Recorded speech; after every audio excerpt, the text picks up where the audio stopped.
তিস্তা পরিকল্পনা বাস্তবায়নের কোনো বিকল্প নাই। কার ভালো লাগলো আর কার লাগলো না এগুলা দেখার আমাদের সময় নাই। আল্লাহ যদি আমাদেরকে দায়িত্ব দেন, আমরা কথা দিচ্ছি উত্তরবঙ্গের সর্বপ্রথম আমরা ওখানেই কোদাল দিয়ে কূপ দিব ইনশাআল্লাহ। ওটাই আগে বাস্তবায়ন করবো ইনশাআল্লাহ। এই তিস্তাকে জীবন দেওয়ার মাধ্যমে গোটা উত্তরবঙ্গকে আমরা জীবন্ত করে তুলবো ইনশাআল্লাহ। ইনসাফের প্রতীক দাড়িপাল্লা কেড়ে নেওয়া হয়েছিল, শেষ পর্যন্ত আমাদেরকে নিষিদ্ধও করা হয়েছিল। আমাদের 11 জন সিনিয়র নেতাকে হত্যা করা হয়েছিল, 1000-এর কাছাকাছি সহকর্মীকে হত্যা করা হয়েছিল। আমাদের অসংখ্য ভাইদেরকে আয়নাগরের বন্দী বানানো হয়েছিল। আমাদের নেতৃবৃন্দের ঘর বাড়ি বুলডোজার দিয়ে ভেঙে দেওয়া হয়েছিল। এর অনেক কিছুই অনেক দলের সাথে করা হয়নি, যেটা আমাদের সাথে করা হয়েছে। যেন আমরা এই দেশের কেউ নই। আমরা আমাজনের জঙ্গল থেকে বেরিয়ে হঠাৎ করে বাংলাদেশে ঢুকে পড়েছিলাম, এইরকম একটা আচরণ আমাদের সাথে করা হয়েছে। আল্লাহ সাক্ষী, বাংলাদেশের 18 কোটি মানুষ সাক্ষী, বিশ্ববাসী সাক্ষী। তারা তাদের সন্ত্রাসের যাত্রা শুরু করেছিল 2006 সালের 28শে অক্টোবর পল্টন মোড়ে দিনে দুপুরে লগি বৈঠা দিয়ে মানুষ পিটিয়ে পিটিয়ে হত্যা করার মাধ্যমে। মরা লাশের উপর উঠে তারা নাচানাচিও করেছিল। এরা কোন প্রজাতির আমরা জানি না। আল্লাহ তাআলা সেই অবস্থা থেকে এই জাতিকে মুক্তি দিয়েছেন, আলহামদুলিল্লাহ।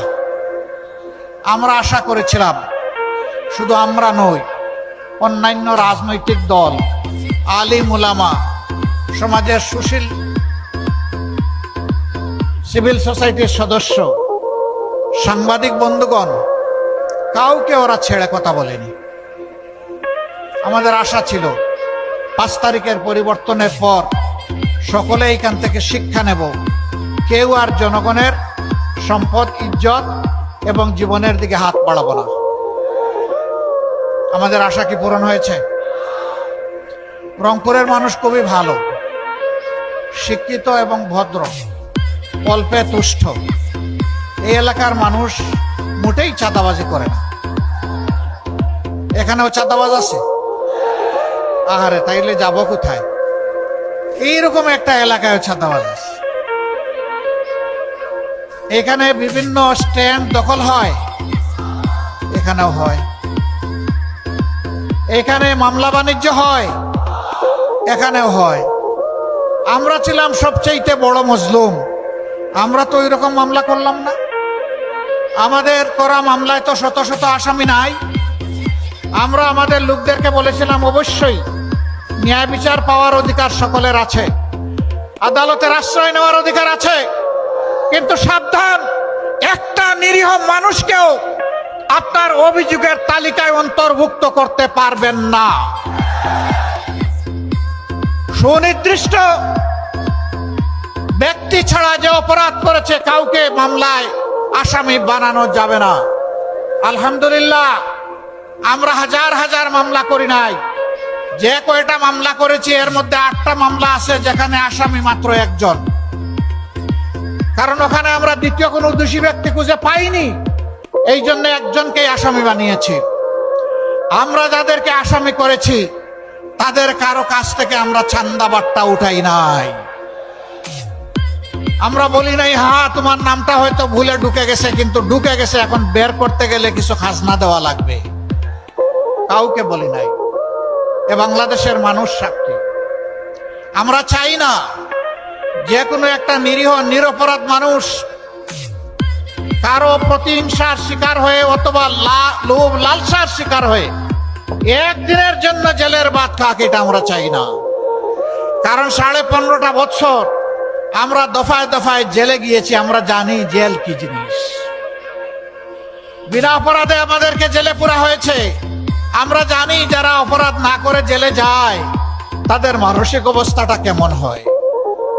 যেহেতু আমরা নিজেই মজলুম হয়েছি, আমরা কাউকে মজলুম বানাতে চাই না।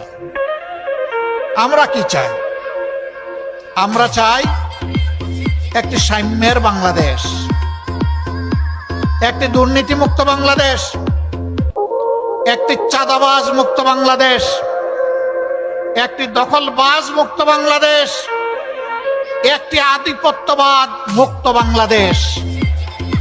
আমরা চাই আমাদের যুব সমাজ যে দাবি নিয়ে, মৌলিক দাবি নিয়ে রাস্তায় নেমেছিল আর চিৎকার দিয়ে বলেছিল উই ওয়ান্ট জাস্টিস, আমরা চাই সেই ন্যায় বিচারের বাংলাদেশ। এই বাংলাদেশ যারা গড়ার কথা বলবেন তাদের নিজেদের চরিত্র দিয়ে প্রমাণ করতে হবে যে তারা এটার উপযুক্ত।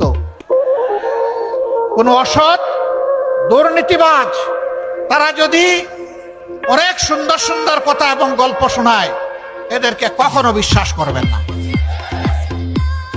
এরা নির্বাচনেই রঙিন স্বপ্ন দেখিয়ে মজার মজার কথা বলে আপনাদেরকে একেবারে দেখবেন যে চৌথাই আসমানে পাঠিয়ে দিচ্ছে। এরা দুঃখবাজ, চিনে রাখবেন। এদেরকে ইয়েস বলবেন না, এদেরকে কি বলবেন? এদেরকে বলবেন তোমাদের জন্য লাল কার্ড।